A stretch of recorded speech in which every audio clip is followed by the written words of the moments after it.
नमस्कार प्रिय दर्शकों।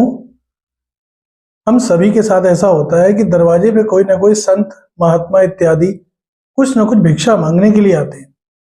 क्या ये बात सही है कि अगर आपके दरवाजे पे कोई भी संत या महात्मा आए तो उनको घर के अंदर बुलाना चाहिए? देखिए, पहली बात तो ये है कि जो संत सच में संत हैं, जो सच में महात्मा हैं, भिक्षुक हैं, वो कभी आपके घर में प्रवेश नहीं करेंगे। लिख लीजिए इस बात को।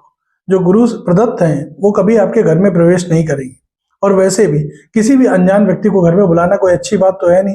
पता नहीं वो संत है भी या नहीं है, या वो असंत है। तो इसलिए आपको जो भी भिक्षा देनी है आप उनको दरवाजे पर ही दें, घर के अंदर बुलाने का प्रयास मत करें। घर में आपके मुख्य द्वार पे जो भी पूरे दिन में पहला भिक्षुक आए उसको जो आप दे सकें, भोजन, वस्त्र, कुछ अन्य इत्यादि, या कुछ धन से उसकी सहायता कर सकें, उसको अवश्य करिए। नमस्कार।